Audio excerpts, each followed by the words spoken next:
Y con ello damos paso a Emma Rodríguez, que también nos transmitirá sus reflexiones sobre el tema objeto de esta mesa. Cuando quieras. Muchísimas gracias. Buenas tardes a todas y a todos, a los que están presentes y a los que están no ausentes, sino presentes virtualmente, tipo fantasmas. Se agradece mucho la presencia tanto de unos y de unas como otros y otras, porque además hace un día fantástico. Así que gracias, alumnos, y vuestra voluntariedad es manifiesta completamente. Me consta y lo he visto a la entrada, que aquí estáis disfrutando de este tiempo de aprendizaje. Bien, muchísimas gracias a los IPs de este proyecto, porque es un gusto, un placer. Creo que hemos entablado ya teníamos unos importantes lazos personales y profesionales y personales. Yo creo que ahora ya con Oviedo a mí me une una relación pues casi ya más personal que profesional, porque ya éramos amigos, pero la verdad es que me siento absolutamente como en casa, lo decía Mariluz, pero es que yo tengo el ofrecimiento de venirme y no lo descarto. Digo, hacer una estancia, tranquilos, tranquilo, que total llueve lo mismo que en Vigo y estas cosas. Bueno, es un placer y paso a exponer, y además tengo que decir, es un placer compartir mesa con mi querido colega Stefano Bellomo, aunque discrepemos en muchísimos puntos, ya lo vas a ir viendo. Ya va a salir, tú ya sabes, me va a salir naturalmente. Entonces, paso a exponer el tema, que el tema es común, como es el tema del panel. Y a mí el título me gustó especialmente, la ordenación sostenible del tiempo de trabajo. Este título hace gala de esa palabra que se utiliza ahora para todo, pero que tiene un significado complejo, que es eso de sostenible. Eh, Precisamente en base a esto he estructurado mi presentación, que aunque es un poco larga, intentaré organizar así con esta mente cartesiana que me caracteriza. Entonces, nos vamos a centrar en 4 puntos. El primero de ellos es la relevancia del tiempo de trabajo. Ahí abordaré cuestiones que, como digo, muchos temas se han tratado por Estéfano, pero veréis que a lo mejor presentamos perspectivas distintas o diversas. Y después me he centrado en 3 cuestiones que precisamente ahondan en la parte no sostenible del tiempo de trabajo, es decir, en las lacras, diríamos, del tiempo de trabajo en la actualidad, precisamente. Por un lado, las horas extraordinarias y la disponibilidad horaria. En segundo lugar, la distribución irregular de la jornada, que era en lo que tiene preferencia el convenio colectivo de empresa, a lo que se refería Stefano Bellomo. Digo, la distribución irregular de la jornada frente a la adaptación de la jornada, y terminaremos con una referencia sobre el cómputo y registro de tiempo de trabajo, donde me referiré especialmente también a teletrabajo y desconexión digital. Vamos allá de manera veloz. Bueno, la relevancia del tiempo de trabajo. El tiempo de trabajo es una de las cuestiones más clásicas, por supuesto, de toda relación laboral o del derecho del trabajo. Parte, todos lo sabemos, de la perspectiva de la salud. La vinculación del tiempo de trabajo y de la salud es indiscutible, pero sin embargo ha evolucionado. Esa perspectiva originaria, en la que por supuesto muchísimos convenios colectivos hacen y veremos que por supuesto está presente, realmente en la actualidad ha evolucionado hacia una perspectiva que diríamos incluso más amplia, porque cuando hablo de vida, he recogido precisamente parte del eslogan que ahora está encima de la mesa a raíz del acuerdo para reducción de jornada, que dice trabajar menos para vivir mejor. Por lo tanto, la perspectiva del tiempo de trabajo ha superado la seguridad y salud en el trabajo para ahondar en otros derechos, para ahondar en otras perspectivas que, por supuesto, se vinculan directamente con los derechos, diríamos, como dicen los colegas latinoamericanos, los derechos humanos de las personas trabajadoras. Porque fijaros que el tiempo de trabajo es la medida sobre la que establecemos cuánto valemos. según me pagues, es lo que valgo, ¿no? Tanto tienes, tanto vales, que decía el último de la fila. Pues no lo sé. El caso es que nuestro tiempo de trabajo es lo que vendemos, es lo que ofrecemos, es de lo que prescindimos y en función de eso se va a organizar en buena parte toda nuestra relación laboral. Y esto también viene a colación si tenemos en cuenta las cifras de absentismo que presenta nuestro país. En los últimos datos que se manejan son altísimas las cifras de absentismo. ¿Por qué tenemos unas cifras de absentismo tan altas, teniendo en cuenta qué se computa por absentismo? ¿Será que estamos haciendo algo mal? Pues muy posiblemente estemos haciendo algo mal. ¿Y en qué en concreto? Pues a lo mejor es que nos estamos pasando de la raya con esos tiempos de disponibilidad. Algunos datos, no los voy a leer todos, ahí los tienen, la presentación por supuesto que queda a disposición de quien la desee. Los datos son espantosos, así lo digo, espeluznantes. No sé qué decía esta mañana, qué palabra utilizó el profesor Jesús Cruz hablando de la negociación colectiva. Como dijo, esquizofrénicos, pues esto diríamos que es igual, ¿no? ¿El objeto del problema cuál es? Pues el objeto del problema es que el 82% de las personas, fijaros, responden a llamadas o correos electrónicos fuera del horario laboral y un porcentaje altísimo en vacaciones. ¿Quiénes son los sujetos afectados? Pues el 93% directivos. ¿Qué soluciones buscamos a este problema o qué soluciones se proponen para este problema? Estos son datos extraídos de agencias de recursos humanos, fundamentalmente. Bueno, el 40% de los trabajadores dice que sería bueno establecer en el convenio colectivo precisamente un derecho a no atender el móvil.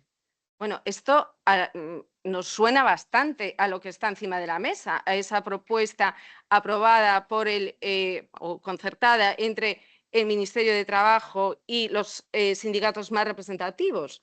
Realmente esto es lo que todos deseamos, ¿no? O todas las personas trabajadoras desean. Bien, siguiendo con los datos, para ponerlos en perspectiva, la verdad es que en España, según esta estadística, trabajamos bastante por encima de la media de países que nosotros consideramos europeos o que están en la vanguardia. Pues algo también está fallando. Y fijaros, sin embargo, los países que tienen unas tasas de riqueza más altas no son precisamente los que trabajan más horas. Pues esto también nos debe de hacer reflexionar. Es más, cuando en el año 83 se redujo la jornada de 48 a 40 horas, el Producto Interior Bruto de España subió. Tenía el dato, pero no lo encuentro, o sea, pensé que lo tenía, pero lo tengo en el artículo. Pero subió, por lo tanto, trabajar más tiempo no significa que vaya a subir el Producto Interior Bruto. Bien, estas evidencias hacen que el tiempo de trabajo adquiera una especial dimensión, un especial eje de estudio y de importancia por los interlocutores sociales y por el legislador en este momento de, decía Mariluz que no iba a utilizar la palabra disrupción. Bueno, pues en este momento de nueva revolución tecnológica, si queréis, lo que podemos denominar así, un nuevo momento de adaptación de las relaciones laborales a la realidad actual. Y en este sentido, el quinto ANC de 2023 recoge precisamente dos capítulos en el que se recogen, valga la redundancia, estas dos perspectivas del tiempo de trabajo. Por un lado, no exactamente de manera diferenciada, pero sí las va entremezclando. Y lo que es más sorprendente, o lo que a mí me ha alegrado más, es que además en este ANC se recogen ya cuestiones que después o muy recientemente ha recogido la Comisión Europea en el informe del semestre europeo, que precisamente acaba de salir ahora en marzo del 25, precisamente cuando habla de competitividad y organización empresarial. Sí, claro, eso es lo que dice el semestre europeo. El tiempo de trabajo tiene que responder a la competitividad y organización empresarial, pero dice lo mismo que dicen nuestros agentes sociales, tiene que responder dentro de términos de salud ocupacional, de conciliación y se insiste mucho en la flexibilidad, pero desde el punto de vista racional, no esa flexibilidad malentendida o desmedida que nuestro legislador en el año 2012 nos impuso de esa manera tan abrupta como podemos recordar. Y por supuesto, más novedoso, aunque bueno, no tanto, pero también es importante referirnos a el capítulo 13, donde se refiere a promover la igualdad real entre hombres y mujeres y se introducen determinadas cuestiones que tienen que ver precisamente con esas notas de la adaptación, de la flexibilidad horaria, pero en términos de conciliación, pasando por no por abandonar el trabajo, sino por algo que nos va a decir después o que nos ha dicho la OIT, que es el empoderamiento de los tiempos de trabajo de la persona trabajadora. Es la sostenibilidad precisamente del tiempo de trabajo. Es ahí donde se enfocan las organizaciones internacionales como la OIT y donde nos dicen que debe residir el eje de partida de la nueva negociación colectiva. No hacia una negociación colectiva, o perdón, bueno, iba a decir una barbaridad, no hacia una negociación individualizada, sino hacia una negociación colectiva que prime los derechos fundamentales de las personas trabajadoras, como es el derecho a conciliar, formando parte del núcleo esencial del derecho a la igualdad entre las personas trabajadoras, entre hombres y mujeres. Y es por esto que este acuerdo, bueno, pues por supuesto, merece ser estudiado, así lo ha sido, y llegamos al gran acuerdo o llegamos al quid de la cuestión, este acuerdo que ya está en vía parlamentaria, el acuerdo sobre la reducción de jornada máxima legal, se estructura o trata 4 cuestiones básicas o fundamentales. En primer lugar, la adaptación de los acuerdos. Esto en principio, ya sabéis, los que seguís estas cuestiones más de cerca, que estaba pensado para estableciendo un periodo más amplio de calaje, es decir, las 37 horas y media estaban para el año 2025, en tanto que las 38 horas y media frente a las 40 actuales se preveían para el año 2024. Al no entrar en vigor en el 24, se fue directamente a las 37 horas y media y esto establece o se establece un periodo de disminución que tendría que llegar, según algún acuerdo que existe por ahí o algún programa que existe por ahí, a las 32 horas en el año 2032. Esto no es tan importante como otras cuestiones a las que me voy a referir, pero tampoco es ninguna barbaridad. De hecho, hay sindicatos como UGT que vienen defendiendo las 32 horas desde hace tiempo. Vale. En cuanto al registro de la jornada, el registro de la jornada es tal vez lo más importante de este acuerdo. Se dijo por todos que el registro de la jornada era la piedra angular sobre la que realmente iba a pivotar todo este acuerdo. ¿Y por qué? Porque lo que se establece es algo también muy obvio y algo que por otra parte ya está en el Estatuto de los Trabajadores. Y esto quiero destacarlo, porque luego tenemos, bueno, tenemos colegas como Jesús Cruz, aunque se esté grabando, pues me lanzo. Es que tenemos colegas que dicen, bien, pues el registro de la jornada, si ahora se va a llevar a cabo a través de medios digitales de una manera tan rigurosa y ya no se va a poder birlar ninguna hora a la persona trabajadora, pues entonces que les permitan a las empresas más horas extraordinarias que se pagarán, por supuesto. Y entonces, claro, yo leo esto y digo, a ver, artículo 30, pero yo en qué momento, claro, tienes delante a estos alumnos que le estás explicando esto y dices, ¿cómo les explico yo que esto ya está en realidad? Los más interesados en que esto se cumpliese realmente deberían ser las empresas, porque tienen que guardar estos registros 4 años, porque las sanciones que les pueden caer si no lo hacen deberían de ser muy importantes. Ahora van a ser más importantes. Ahora el régimen sancionador también se cambia, igual que se hizo con la reforma laboral, y se individualiza por trabajador. Y finalmente se toca la desconexión digital, como no podía ser de otra manera, y como es un tema más manido, también se ha tocado bastante a lo largo de la jornada, pues iré rápido y voy a intentar, bueno, pues no centrarme en él, pero la desconexión digital básicamente lo que se trata de garantizar es que la persona trabajadora no tenga consecuencias perjudiciales por no atender correos electrónicos, por no atender llamadas fuera de su horario de trabajo, que por otra parte, ya digo, luego hablamos de absentismo, luego hablamos de dónde viene el absentismo, cuántas bajas por depresión y por estrés son causantes de esas tasas de absentismo. Eso deberíamos preguntarnos. Eso debería preguntarse, no el legislador en este caso que está impulsando una reforma que desde mi punto de vista podía ser más ambiciosa, pero no está mal, pero eso deben preguntarse los propios negociadores, las personas que están negociando el convenio colectivo realmente. Yo esto se lo digo siempre en las mesas de negociación, en los arbitrajes, en las mediaciones y en los arbitrajes. O sea, ¿para qué quieres esto si luego te van a faltar, si luego se van a poner enfermos? O sea, mejor vamos a hacer las cosas bien. Bueno, el acuerdo, esto sería un esquema de cómo afecta el acuerdo, ¿no? Afecta desde el punto de vista de que entra a regular que tenemos que partir de lo que ha dicho Stefano Bellomo, ¿no? ¿Qué es tiempo de trabajo? No hay una definición de tiempo de trabajo. Definición de tiempo de trabajo, grandes maestros de nuestra disciplina han intentado definirlo y siempre lo han definido como desde la perspectiva negativa. Lo que no es socio es tiempo de trabajo. Después, partiendo de esto, ¿no? Partiendo de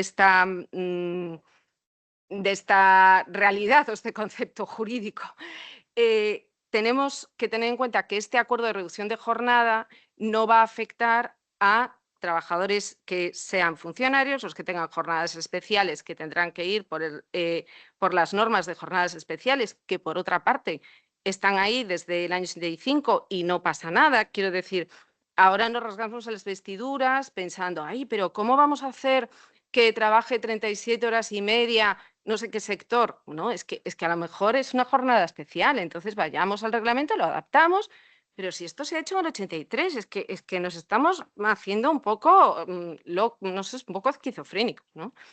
Bueno, ¿y a qué tiene que afectar la reducción de jornada? Por supuesto, a todo el tiempo de trabajo, a los trabajadores a tiempo completo y a los trabajadores a tiempo parcial.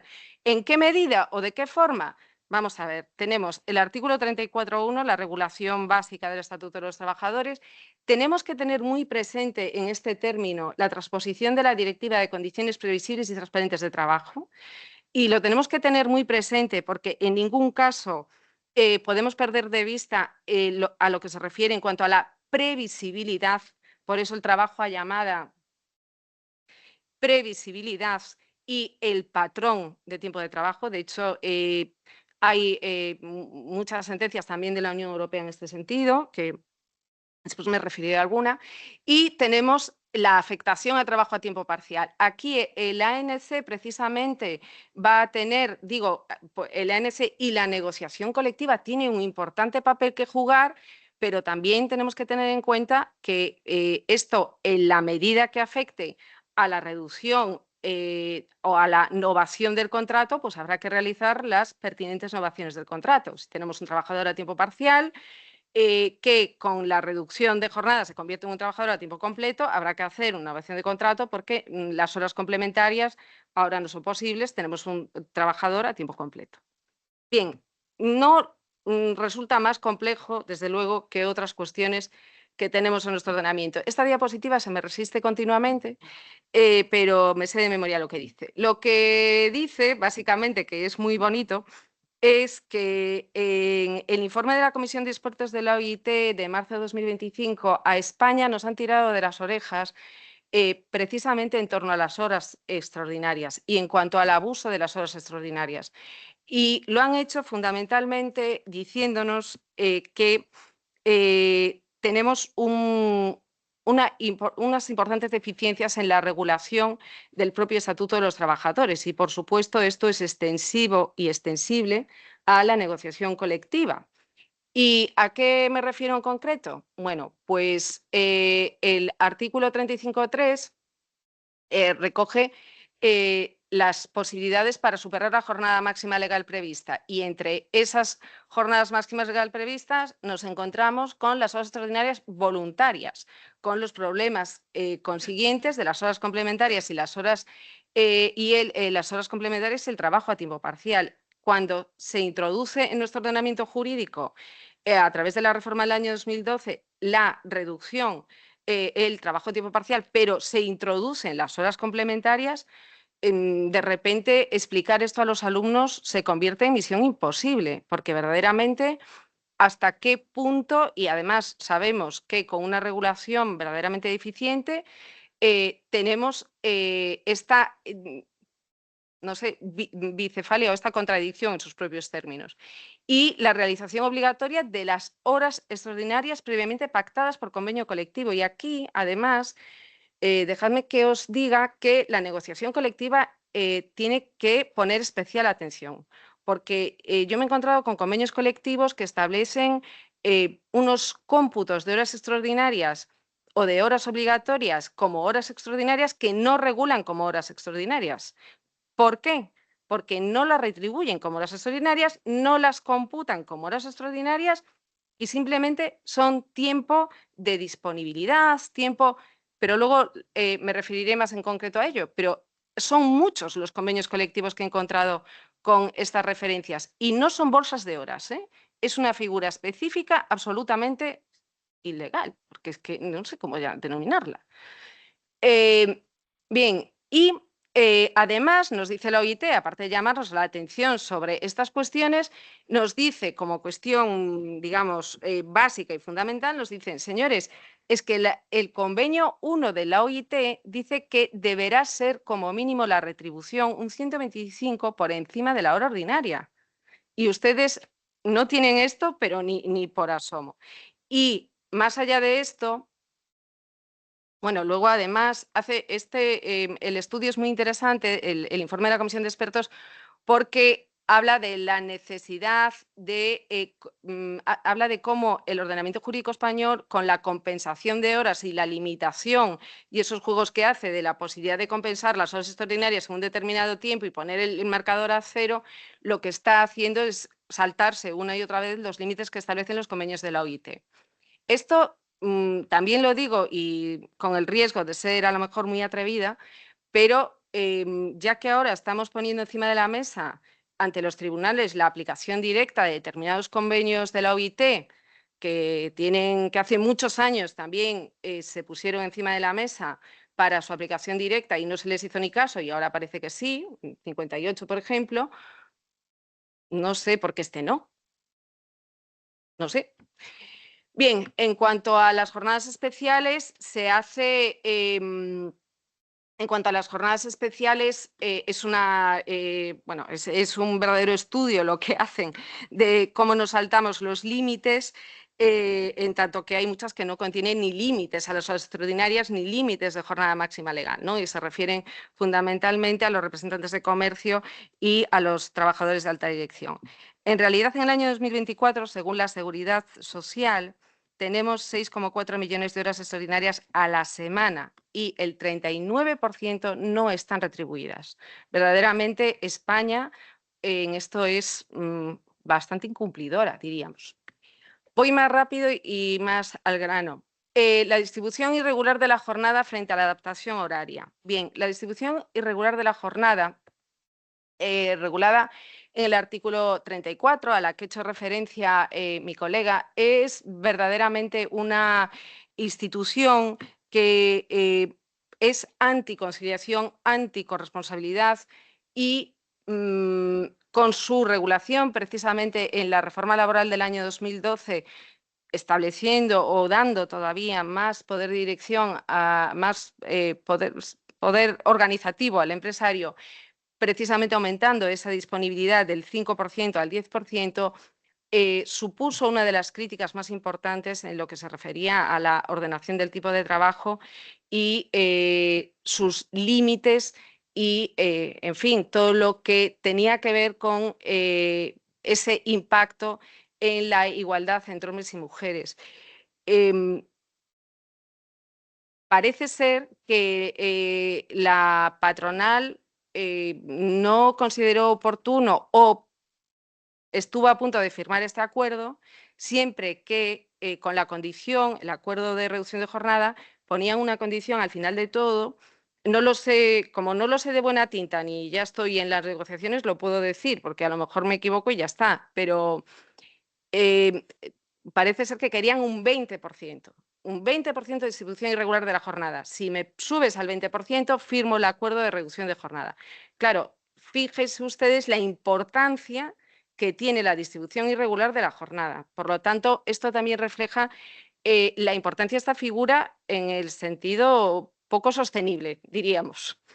Y finalmente, en cuanto a las condiciones previsibles y transparentes de trabajo, no voy a decir tampoco, no me voy a parar mucho más, simplemente sí recordar o sí llamar la atención sobre el punto tercero de la diapositiva, el impacto de la modificación en la regulación. Ahí se establece lo que yo considero que es el punto clave y en el que deberían incidir en lo que tiene que ver en el proceso de transposición y de tramitación parlamentaria en el que se encuentra esta directiva. De todas formas, está un proyecto de ley que está, no sé cómo le llaman, zombie o no sé, estos proyectos de ley les llaman de, ya no me acuerdo, que pronto se olvidan algunas cosas.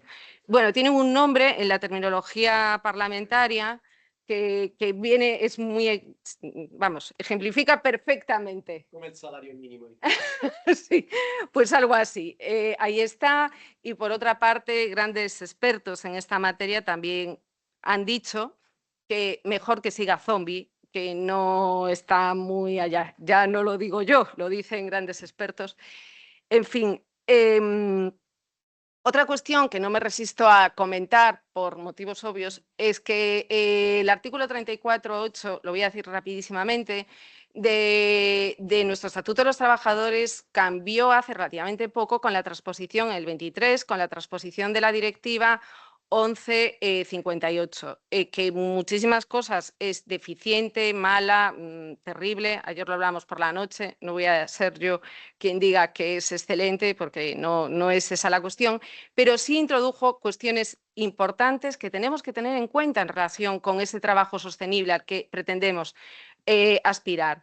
En primer lugar, que el derecho a la conciliación desde una perspectiva de corresponsabilidad se establece como un derecho individual de la persona trabajadora. Se reconoce en el artículo 4 y después se traslada al artículo 34.8 un procedimiento subsidiario del que se pueda establecer por la negociación colectiva en la que tiene preferencia, y aquí sí que es un procedimiento individual pero con muchas garantías, tiene preferencia la petición que haga la persona trabajadora que quiera adaptar, no reducir, no reducir. Y esto insisto mucho, conciliar no significa reducir tu jornada. Conciliar, la propia palabra lo dice, es poder trabajar como el que más y poder tener una vida personal como el que más. Pues tendremos que buscar la fórmula. Desde luego lo que no puede ser es ahondar en cuestiones de separación, de segregación ocupacional, como muchas veces los convenios colectivos nos encontramos que las fórmulas que recogen para el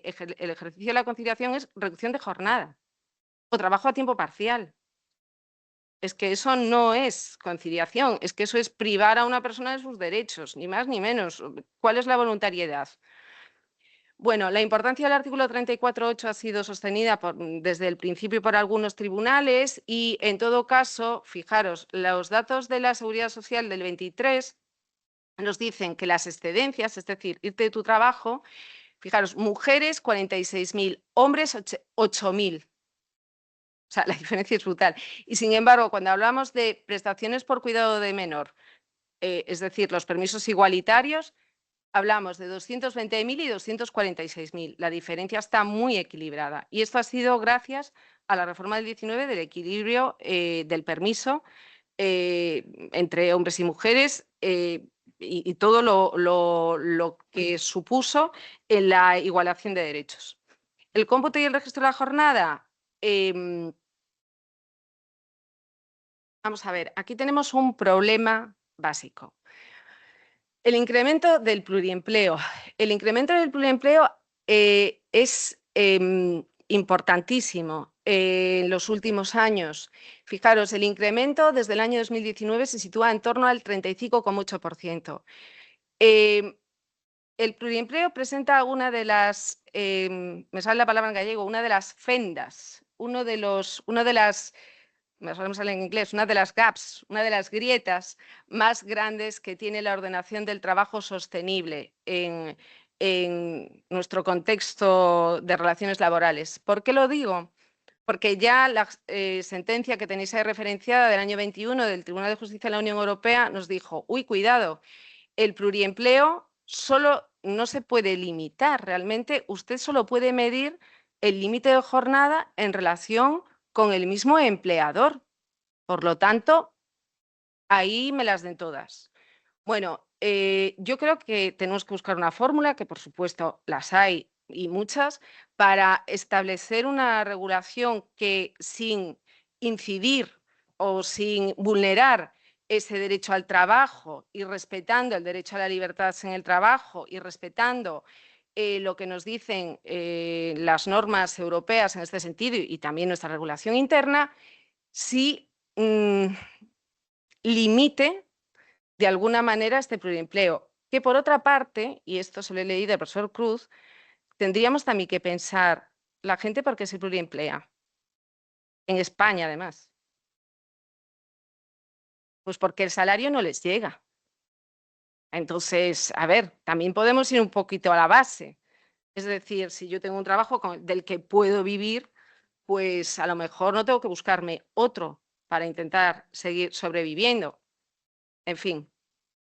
El artículo 34.9 se refiere precisamente a otra de las cuestiones básicas, bueno, precisamente al registro, ¿no?, de la jornada. Aquí tenemos una sentencia para nosotros absolutamente bueno, fundamental, esa sentencia de comisiones y del Deutsche Bank, donde se recoge que precisamente el registro tiene que ser objetivo, fiable y accesible. Una cuestión que más o menos se ha ido respetando, pero después se ha ido diluyendo y después tenemos sentencias del Supremo que dicen, bueno, vale, si el convenio colectivo, por ejemplo, como esa que tenemos ahí referenciada, establece, ahí tenemos un acuerdo de registro de jornada de la Confederación Española de Cajas de Ahorros que establece que vale la declaración unilateral de la persona trabajadora del registro de jornada. Pues ya está.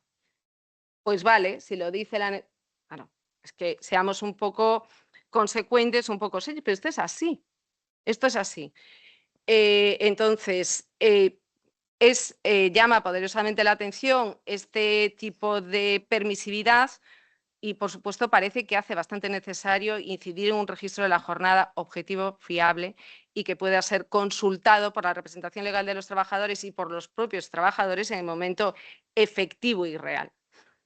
Y aquí nos metemos precisamente en el cómputo del tiempo de trabajo y casi volvemos a la pregunta inicial, ¿qué es tiempo de trabajo? ¿Y por qué pongo a esos riders esperando? Porque el Parlamento Europeo en el año 2018, cuando empezó a prodigar este tipo de trabajos, que en aquel momento no se sabía si eran trabajadores, si eran marcianos, bueno, pues de repente dijo, no se puede seguir con el Parlamento Europeo. Sacó una resolución en la que habló de la pobreza laboriosa, habló del empobrecimiento de las personas trabajadoras intentando salir de la crisis económica brutal a la que se había sometido Europa con las restricciones en gasto público, la troika, todo esto, y dijo, no podemos permitir el trabajo a 0 horas. Esto tiene que ser descartado totalmente. Y el trabajo a llamada. Bien, pues precisamente en ese contexto aparece una sentencia maravillosa, o bastante buena, o bastante clarificadora. Yo la he estudiado, muchas veces.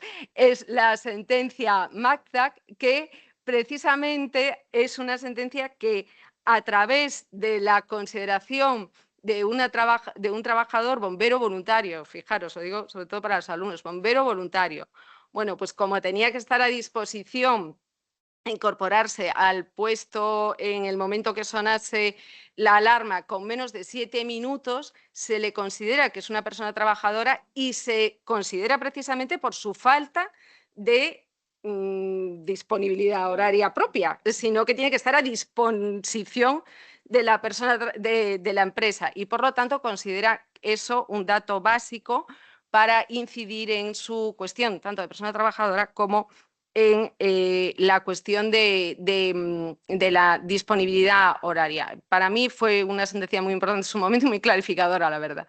Y después tienen ahí una sentencia del Supremo por contrarrestar, igual que antes le critiqué, pues fíjense, aquí en relación con un trabajador que era conductor profesional y acompaña a un vehículo en un barco de estos que transportan vehículos y tal, y le tiene que transportar, porque le va acompañando al coche, porque se estropea, pues lo consideran tiempo de trabajo.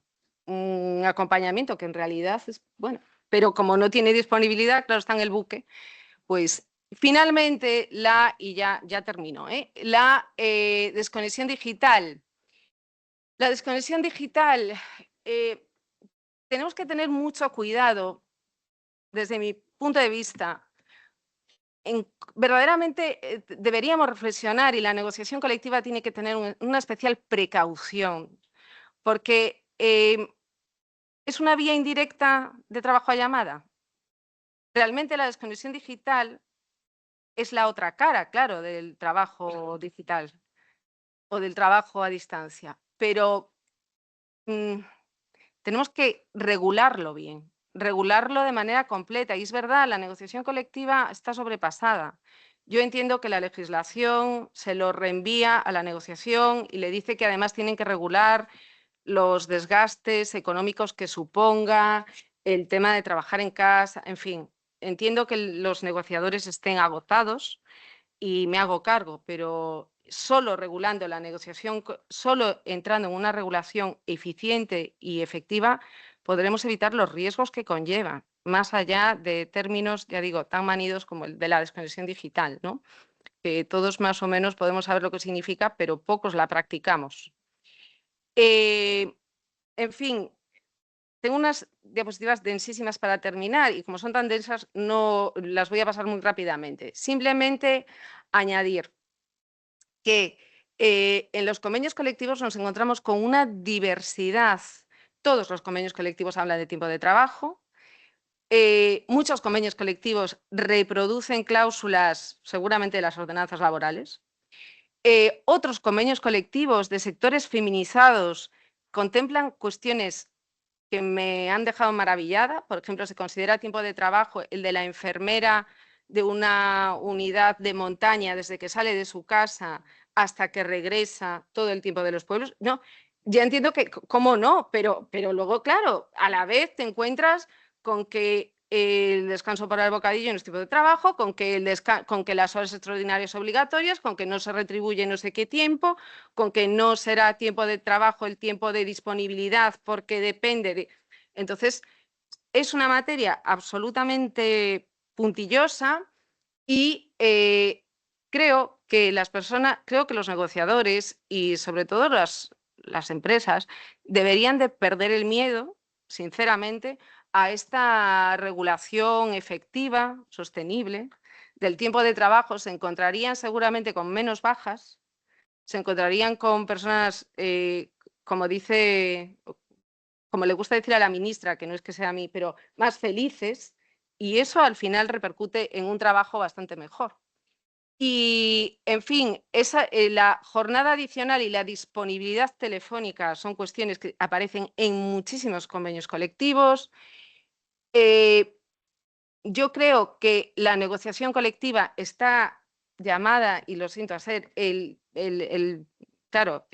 eje fundamental sobre el que debe girar ese tiempo de trabajo sostenible, y el legislador podrá intentar y deberá intentar, por supuesto, sacar adelante ese acuerdo, que por otra parte nos sitúa en un promedio bastante normal de horas de trabajo. La cosa es que se cumpla y que el registro verdaderamente pase a ser efectivo y fiable. Y, en fin, yo solo digo que el tiempo vale oro y que eso es la playa de Vigo y que Mejor se pasa el tiempo en las CIES que trabajando. Gracias.